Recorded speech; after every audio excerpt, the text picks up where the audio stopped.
पानी में गिरा रुमाल है, अब रुमाल गीला है। भोजपुरी गाना। पानी में गिरा रुमाल तो रुमाल गीला है। का भोजपुरी गाना। आसमान में देखा तो आसमान भी नीला है। मोहब्बत तो सब करते हैं यहाँ, मगर बेचारे ये लड़के करें तो लोग कहते हैं कि कैरेक्टर ढीला है।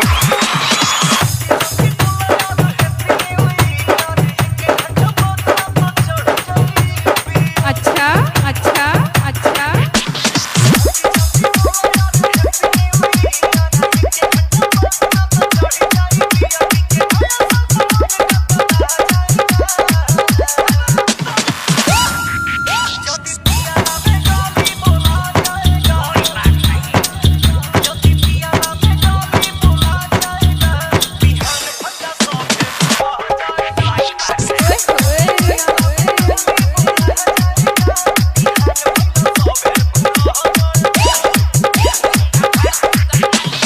मेरी जिंदगी पर इतना एहसान कर दो, मेरी जिंदगी पर इतना एहसान